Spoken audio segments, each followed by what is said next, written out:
నాకు యాపిల్ ఇచ్చి తిను తిను అన్నావు, లేకపోతే కొట్టావు కదా. బెస్టీని కిడ్నాప్ చేయడంతో బెస్టీ ఎంతో కోపంతో నొగిపోతుందో చూడండి. ఎలాగైనా దొంగ పైన రివెంజ్ తీసుకోవాలని రెడీగా ఉంది. ఎలా తీసుకుంటుందో చూద్దాం. దొంగకు అప్పడాలంటే చాలా ఇష్టం. అప్పడాలు తీసుకొని ముందట పెట్టుకున్నాడు.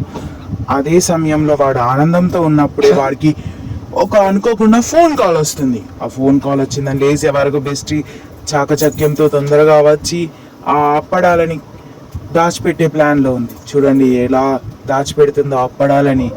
ఆ తర్వాత దొంగ వచ్చి షాక్ అయ్యాడు. నా అప్పడాలని ఏడ్చాడు. ఎవరు దొంగతనం చేశారో తెలియక కొంచెం పిచ్చోడైపోయాడు. చూడండి బెస్టీ ఎలా కొడుతుందో అని.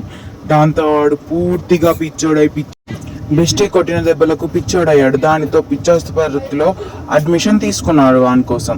వాడు చూడండి ఇలా పిచ్చి వేస్తున్నాడు, అని అరుస్తున్నాడు.